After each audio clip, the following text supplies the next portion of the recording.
Okay, దేవుని యొక్క సన్నిధిలో దేవుని యొక్క వాక్యము బోధించిన తర్వాత బాప్తిసము తీసుకోవాలనుకుంటున్నటువంటి వారికి కొన్ని హెచ్చరికలు, కొన్ని సూచనలు చేసి ఆ తర్వాత బాప్తిసమ కార్యక్రమంలోనికి పాల్గొందాం. Within 2 o'clock we want to finish all meeting. We have to give glory to God. మనము 2 గంటల సమయం వరకు ఇవన్నీ కూడా ముగించుకొని దేవునికి మహిమ చెల్లించాలి.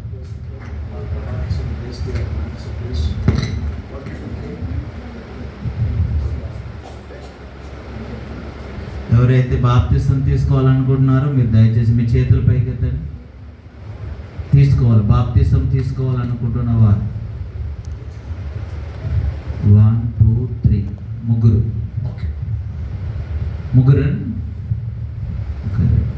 Okay, listen word of God today. దేవుని యొక్క వాక్యాన్ని మనం విందాం. For the meditation of this Naam and today morning session we are going to take book of Revelation chapter 3 verse 21. ఈ రోజు వాక్య దానము కొరకై మనము ప్రకటన గ్రంథం 3వ అధ్యాయము 21వ వచనాన్ని మనం చదువుదాం. Somebody can read. ఎవరైనా ఒకరు చదువుతారా? ప్రకటన 3:20.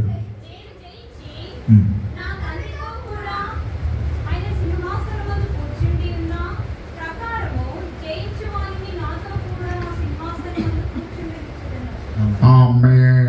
Amen. Book of Revelation chapter 3 verse 21. It is utmost target of Almighty God. ఇక మనం చదివినటువంటి ప్రకటన గ్రంథం 3వ అధ్యాయము 21వ వచనం ఏదైతే ఉందో సర్వశక్తిమంతుడైనటువంటి దేవుడు పెట్టుకున్నటువంటి గొప్ప లక్ష్యమై ఉన్నది. All people listen to me. అందరూ కూడా జాగ్రత్తగా వినండి. God created human being in the Garden of Eden to reign over what he created. దేవుడు ఆదామవ్వలను సృజించినప్పుడు వారికి ఇచ్చినటువంటి యొక్క అధికారం ఏంటంటే దేవుడు ఏదైతే కలుగజేశాడో దాన్ని ఏలుమని అధికారం ఇచ్చాడు. ఆమేన్. అవర్ వాడువాన్ వేండి దైవవరే సృష్టించు. దేవుడు వారిని ఏలడానికి దేవుడు వారిని సృష్టించాడు. God created human being to reign everything. దేవుడు మనుషులను సమస్తమును ఏలడానికి సృష్టించాడు. Say loudly. గట్టిగా చెప్పండి. సమస్తమును సృష్టించినటువంటి దాన్ని ఏలడానికి దేవుడు మనుషులను సృష్టించాడు. సర్వదుం వాడువాన్ మనుషుని సృష్టించు. అందరూ చెప్తామా? సర్వమును ఏలడానికి మనుషులను సృష్టించాడు. చెప్తాం సర్వమును ఏలడానికి మనుషులను దేవుడు సృష్టించాడు. చెప్తాం సర్వమును ఏలడానికి దేవుడు మనుషులను సృష్టించాడు. Genesis chapter 1:26 you are seeing that one. మనము ఆదికాండం 1వ అధ్యాయం 26వ వచనంలో అది మనం చూస్తుంటాం. God telling that let us make human being to reign all things. అక్కడ మనం చూస్తున్నాము, మనము మనుషులను చేయదము, నరులను చేయదము రండి, వారు సమస్తమును ఏలుదురు అని అక్కడ చూస్తూ ఉన్నాం. But Satan and sin and the plan of Almighty God is totally defeated. ఎప్పుడైతే సాతానుడు అదే విధంగా పాపము వారిలో ప్రవేశించిందో అప్పుడు దేవుడు చేసినటువంటి యొక్క ప్రణాళికలన్నీ కూడా పాడైపోయాయి. Sin ended in the human being, the son became slave. ఎప్పుడైతే పాపము మనుషుల్లోనికి ప్రవేశించిందో అప్పుడు కుమారుడుగా ఉండాల్సిన వాడు బానిస అయిపోయాడు. God created human being as a son. దేవుడు మనుషులను కుమారుడుగా ఉండడానికి సృష్టించాడు. Luke chapter 3:38 says that Adam is son of God. లూకా సువార్త 3వ అధ్యాయము 38వ వచనంలో మనం చూస్తున్నాము ఆదాము దేవుని కుమారుడు అని. That means God never made a sinner. God created him as a son. దేవుడు మనుషులను సృష్టించినప్పుడు పాపులుగా సృష్టించలేదు. దేవుడు మనుషులను సృష్టించినప్పుడు ఆయన కుమారులుగా ఆయన సృష్టించాడు. Son wants to reign all things. కుమారుడు దేవుడు ఏదైతే కలుగజేశాడో తండ్రి కలుగజేసినది ఏలువాడుగా ఉండాలి. But Satan plan is different. అయితే సాతాను యొక్క ఉద్దేశం ఏదైతే ఉన్నది వేరుగా ఉంది. He want to make you slave. వాడు మనుషులను బానిసలుగా చేయాలనుకున్నాడు. God created us a ruler. దేవుడు మనల్ని పాలకులుగా ఆయన నిర్మించాడు. Satan made you sinner or slave. సాతానుడేమో మనల్ని బానిసలుగాను లేకపోతే పాపులుగాను చేశాడు. Amen. The first creation, after that each and every people became born as a sinner. ఆ తరువాత మనుషులందరూ కూడా ఎవరైతే పుడుతూ వచ్చారో వారందరూ కూడా పాపులుగా చేయబడ్డారు. Born as a sinner. వారు పాపులుగా పుడుతూ వచ్చారు. అదే చెప్దామా, అందరూ అప్పుడు మనుషులందరూ పాపులుగా పుడుతూ వచ్చారు. మనుషులందరూ పాపులుగా పుడుతూ వచ్చారు. Hallelujah. Hallelujah. In the Bible we are seeing three type of birth. బైబిల్లో మనము 3 రకాల పుట్టుకలను గురించి మనం చూస్తూ ఉంటాం. Because I want to give some instructions to the baptism people.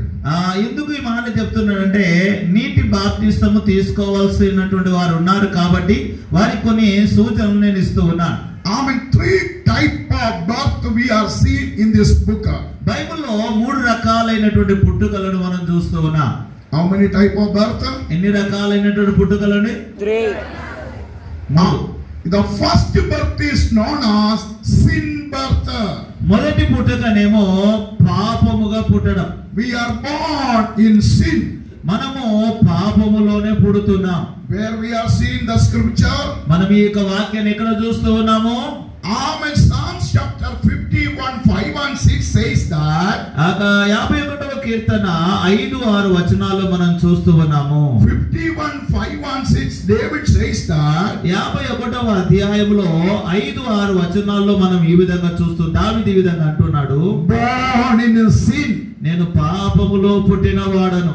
You are becoming born as a sinner in the world. మనం భూమిలో అంటే మనము ఇక భూమిలో మనం పుడుతున్నాము, పాపులుగా పుడుతున్నాం. Hallelujah. Hallelujah. Hallelujah. Hallelujah. God is not desired to be you be like that. God wants you to become son. దేవుడు మనము పాపులుగా పుట్టాము కాబట్టి ఇంకా పాపులుగానే బ్రతకాలి అని దేవుడు కోరుకోలేదు కాబట్టి ఆయన మనల్ని ఏం చేయాలనుకున్నాడు? తన పిల్లలుగా చేసుకోవాలనుకున్నాడు. He want you become his son. నీవు ఆయన కుమారుడుగా చేయబడాలనుకున్నాడు. Because the garden of Eden he created you as a son. దేవుడు ఏదైనా తోటలో మనిషిని చేసినప్పుడు కుమారునిగా చేశాడు. But sin entered you became slave. ఎప్పుడైతే పాపము నీలో ప్రవేశించిందో అప్పుడు బానిసగా మారిపోయావు. Amen. Because of slave you born, God planned to make you again to son. నువ్వు పాపములో పడిపోయావు, పాపములోనే పుట్టుతున్నావు కాబట్టి మరలా నిన్ను దేవుడు తన కుమారుడిగా మార్చుకోవాలనుకుంటున్నాడు. That's why God given another birth. Jesus himself revealed that. John Gospel chapter 3:5, 3:3 says that born again. అక్కడ మనము దేవుడు మరలా ఒక ఉద్దేశాన్ని కలిగి ఉన్నాడు. అది ఏంటి ఆ ఉద్దేశం అంటే యోహాను సువార్త 3వ అధ్యాయం 5వ వచనములోను 3వ వచనములో అంటున్నాడు, మనము తిరిగి జన్మించాలి. గట్టిగా చెప్దామా? తిరిగి జన్మించాలి. తిరిగి జన్మించాలి. This is a second birth. ఇది రెండవ పుట్టుక. That birth name is spiritual birth. ఈ యొక్క పుట్టుకను ఏమంటామంటే ఆత్మీయమైనటువంటి పుట్టుక. చెప్పండి. ఆత్మీయమైన పుట్టుక. Spiritual birth. మనం ఆత్మీయంగా పుట్టడం. చెప్పండి. ఆత్మీయంగా పుట్టడం. ఆత్మీయంగా పుట్టడం. Amen. The slave, if we come to the water, come into the water, immerse into the water, we are coming out of the water as the son of Almighty God. అయితే పాపిగా ఉన్నటువంటి ఒక వ్యక్తి ఎప్పుడైతే నీటి దగ్గరికి వస్తూ ఉంటాడో నీటిలోనికి మునిగి ఆయన బయటికి వస్తున్నప్పుడు పాపిగా రాకుండా ఆయన తిరిగి నీటి మూలముగా జన్మించడాన్ని బట్టి ఆయన కుమారుడిగా బయటకు వస్తూ ఉన్నాడు. ఆమేన్. Hallelujah. Hallelujah. What is the duty of son? ఒక కుమారుని యొక్క పని ఏంటండి? కుమారుడు ఏం చేయాలి? What is the responsibility of son? కుమారుని యొక్క బాధ్యతలు ఏంటి? Revelation chapter 3 verse 21 says that కుమారుని యొక్క పని ఏంటి అనేది ప్రకటన గ్రంథం 3:21 చెప్తూ ఉన్నది. he should be became overcomer. ఆ వ్యక్తి కుమారుడిగా పుట్టినవాడు జయించువాడై ఉండాలి. Say loudly. గట్టిగా చెప్పండి, జయించువాడై ఉండాలి. జయించువాడై ఉండాలి. Say loudly. గట్టిగా చెప్పండి, జయించువాడై ఉండాలి. Son have to overcome. కుమారుడు ఏమై ఉండాలి? జయించువాడై ఉండాలి. I have one son. నాకు ఒక కుమారుడు ఉన్నాడు. What me expecting from my son? నేను నా కుమారుడు ఏం కావాలని నేను కోరుకుంటాను. I never expecting 5 kg mutton my son have to have. నేను నా కొడుకు మంచిగా కూర్చొని 5 కిలోల మటన్ తినాలని నేను కోరుకోను. You desire like that? మీరు ఆ విధంగా అనుకుంటారు? మీ పిల్లలు, మీ కొడుకులు ఆ విధంగా తినాలనుకుంటారా? What your desire of father? తండ్రి యొక్క వాంఛ ఏంటి? My son should be overcomer. నా కుమారుడు అన్ని జయించువాడై ఉండాలి. ఆమేన్. Is that correct? అవునా కాదా? In UKG 90% victory. ఆ యొక్క యూకేజీలో 90% ఆయన జయించాడు. LKG 95. ఎల్కేజీలో 95. He is a overcomer. He is a victory man. ఆ విధంగా పాస్ అయితే ఆ వ్యక్తిని జయించిన వాడు అని అంటారు. First standard 95 above. ఆ యొక్క ఫస్ట్ క్లాస్ లో 95 కి మించి ఉన్నాడు. Second class 95 above. ఆ యొక్క సెకండ్ క్లాస్ లో కూడా 95 వచ్చాడు. Amen. Sorry, 7th standard 95 above. Seventh class లో 95 వచ్చాడు. 10th class Amen 95 above. ఆ యొక్క 10th క్లాస్ లో కూడా 95 కి పైగా వచ్చాడు. Amen 12th 95 above. ఆ యొక్క ఇంటర్ సెకండ్ ఇయర్ లో కూడా 95 కి పైగా వచ్చాడు. Wherever he go, he should be a overcomer. ఎక్కడికి తను వెళ్ళినా, ఏమి చదివినా, ఏమి చేసినా తను జయించువాడై ఉండాలి. This is the plan of this is the desire of father. ఇదే తండ్రి యొక్క వాంఛ అయి ఉన్నది, కోరిక అయి ఉన్నది. Hallelujah. Hallelujah. Hallelujah. Hallelujah. Hallelujah. Hallelujah. Like that heavenly father, only one desire, you should be overcomer. అదే విధంగా పరలోకపు తండ్రి కూడినటువంటి ఏకైక వాంఛ ఏంటో తెలుసా? నీవు నేను మనం అందరము కూడా జయించిన వారమై ఉండాలి. ఆమేన్. Hallelujah. Hallelujah. Hallelujah. Hallelujah. Hallelujah. Hallelujah. You should be overcomer. నువ్వేం చేయాలి? నువ్వు జయించు వ్యక్తివై ఉండాలి. Say, me should be overcomer. చెప్పండి, నేను జయించువాడనై ఉండాలి. నేను జయించువాడనై ఉండాలి. Say loudly. గట్టిగా చెప్పండి. నేను జయించువాడనై ఉండాలి. Say loudly. నేను జయించువాడనై ఉండాలి. Jesus says that you should overcome 3 areas of life. ఆత యేసే చెప్తున్నాడు, నీ జీవితంలో 3 విషయాలను జయించాలి. Your enemy is 3 type of enemy. నీకు ఉన్నటువంటి శత్రువులు 3 రకాలుగా ఉన్నారు. You should overcome these 3 enemies.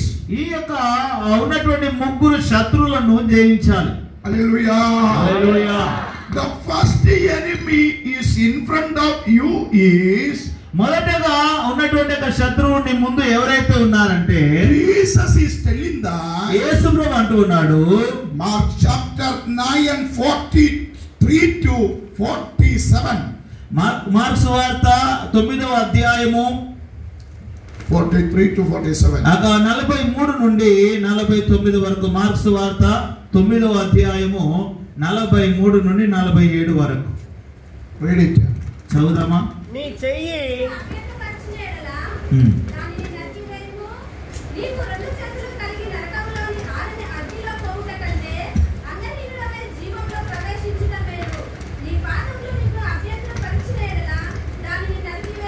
Okay, Jesus telling that ఇక్కడ యేసు ప్రభు అంటున్నాడు,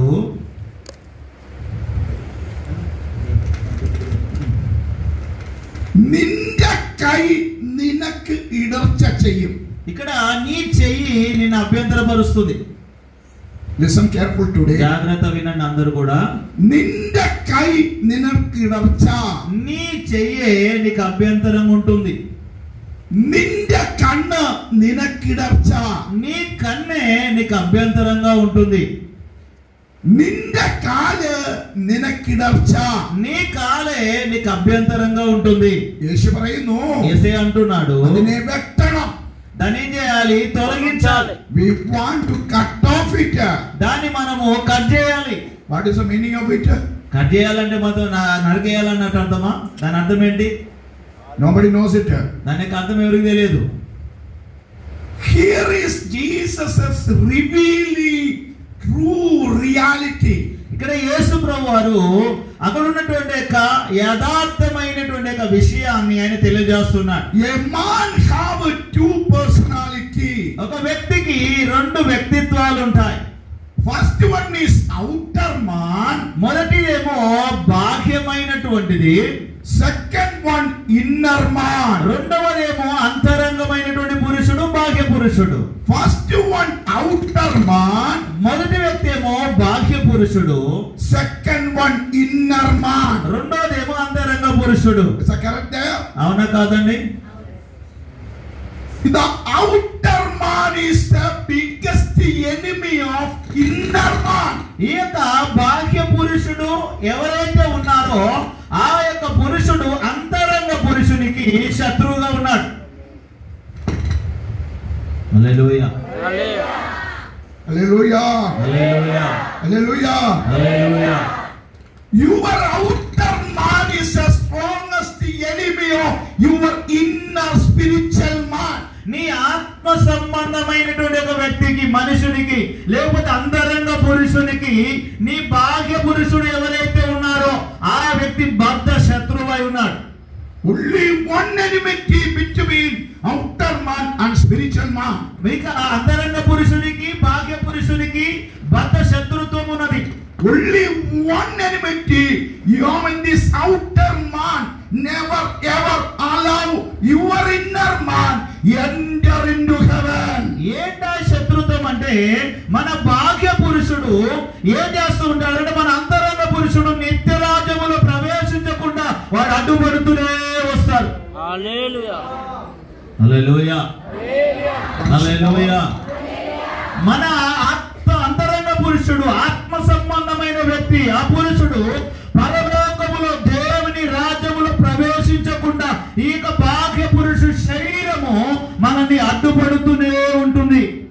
హల్లెలూయా, హల్లెలూయా. చెప్పండి. మీకు అర్థమవుతుందా? మన యొక్క బద్ధ శత్రువు ఎవరు?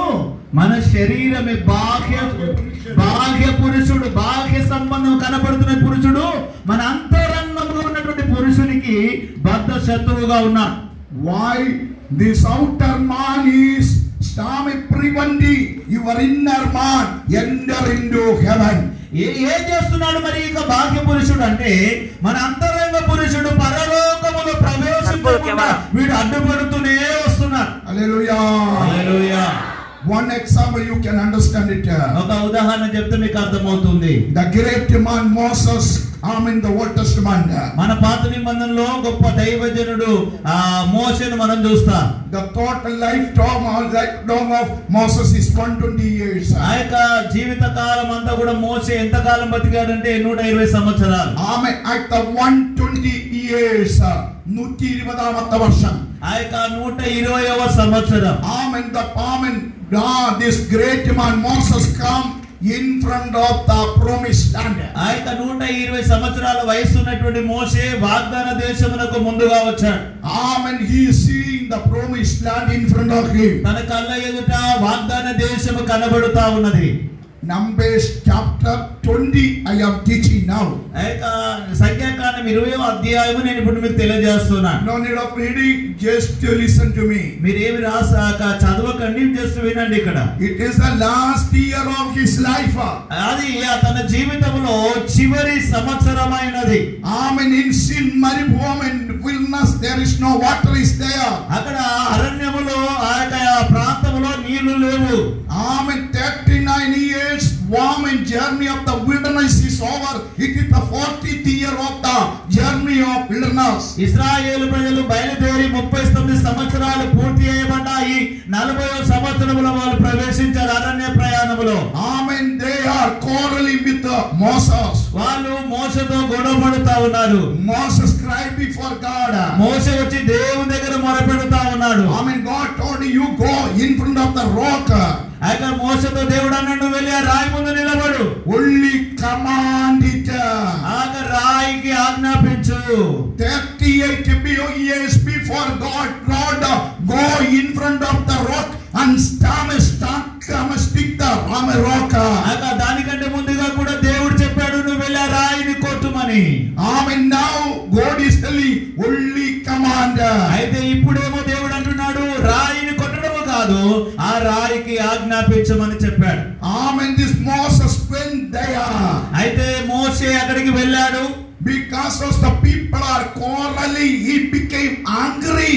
అయితే మనుషులందరూ తనతో గొడవ పడుతా ఉన్న తన విరోధంగా సనగడాన్ని బట్టి మోషేకు కోపం వచ్చింది. His outer man became so furious and angry. అతని యొక్క భాగ్య పురుషుడు చాలా విపరీతమైనటువంటి కోపాన్ని తెచ్చుకున్నాడు. Amen. Come in front of the rock. మోషే రాయి దగ్గరికి వచ్చి God told you just come on to the rock. అయితే దేవుడు మోషేతో చెప్పాడు కేవలం ఆ రాయికి ఆజ్ఞాపించమని చెప్పాడు. With anger, with cruelty, he began to take the stick, and beat to the rock. అయితే మోషే ఏం చేశాడు కోపముతో ఆవేశముతో ఆ రాయిని కొట్టాడు. That day God told him, ఆ రోజే దేవుడు అన్నాడు you never ever enter into promised land. మోషేతో అన్నాడు నీవు నీ వాగ్దాన దేశంలో ప్రవేశించమని చెప్పాడు. Because of only one thing, ఒకే ఒక కారణము చేత the anger of outer man. ఏంటా కారణము మోషేలో ఉన్నటువంటి భాగ్య పురుషుని యొక్క ఆవేశము కోపమే. He couldn't enter into promised land. కోపమును బట్టి వాగ్దాన దేశములో తాను ప్రవేశించలేదు. The outer man is greatest enemy of inner man to enter into eternity. మనం నిత్యత్వములో ప్రవేశించకుండా మన అంతరంగ పురుషుని ఆటంకపరిచేది మన బాహ్య పురుషుడే. హల్లెలూయా. How many of you understood it? ఎంతమందికి మీకు అర్థమైంది? What you understood? ఏం అర్థమైంది?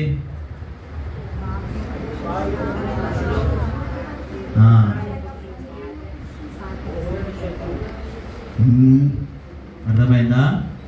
మనము నిత్యత్వములో ప్రవేశించకుండానట్లు మన అంతరంగ పురుషుని ఈ కనబడుతున్న ఈ బాహ్య పురుషుడు ఏం చేస్తున్నాడు? ఆటంకపరుస్తున్నాడు. Outer man never go to heaven. ఎందుకంటే ఈ బాహ్య పురుషుడు పరలోకంలో పోలేడు. Inner man only going to heaven. పరలోకానికి వెళ్ళేది ఎవరు? అంతరంగ పురుషుడు మాత్రమే పరలోకం వెళ్తాడు. Who is the biggest enemy of our eternity? మన నిత్యత్వ